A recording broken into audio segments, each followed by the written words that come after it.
మనకి ఈరోజు అప్పలు ఆర్డర్ వచ్చాయండి. అవి ఎలా చేసుకోవాలో చూపిస్తున్నాను.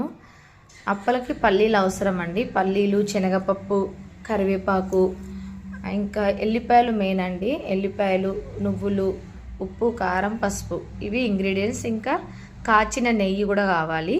ఇవన్నీ కూడా మనము బియ్యం పిండిలో వేసేసుకొని ముందుగా అన్నీ కలుపుకోవాలి. ఉప్పు, కారం అన్నీ వేసేసుకున్నాం కదా. మీకు టేస్ట్కి తగ్గట్టుగా వేసుకోండి. ఇందులోనే కొంచెం నెయ్యి వేసేస్తున్నాను. నెయ్యి వేసి కూడా మొత్తం మంచిగా కలుపుకోవాలన్నమాట. ఎక్కడ ఉండలు కట్టకుండా చూసుకొని కలుపుకొని ఇందులోనే వేడి నీళ్ళు పోసుకోవాలి. వేడి నీళ్ళు పోసేసుకొని ఇంకా మనము అప్పలు చేసుకోవడానికి బాండి పెట్టేసుకున్నాను. ఆయిల్ కూడా వేసేసాను. చూడండి, ఫ్రెష్ ఆయిలే. ఇలా తడిపి పెట్టుకున్న పిండిని ముద్దలుగా కట్టుకొని మన ప్రెస్సింగ్లో కానీ లేదంటే చేత్తో ఒత్తుకునే వాళ్ళు చేత్తో ఒత్తుకోండి. నాకు ఎక్కువ బల్క్గా ఉన్నాయి కాబట్టి నేను ఇలా ప్రెస్సింగ్ది తీసుకున్నాను. తర్వాత ఆయిల్లో డీప్ ఫ్రై చేసేసుకోవాలి. ఇవి డీప్ ఫ్రై అయిపోయాయండి. తీసేసి మనం ప్యాక్ చేసుకోవడమే. మీకు కూడా ఆర్డర్ కావాలనుకుంటే మాకు 2 days ముందు చెప్పండి.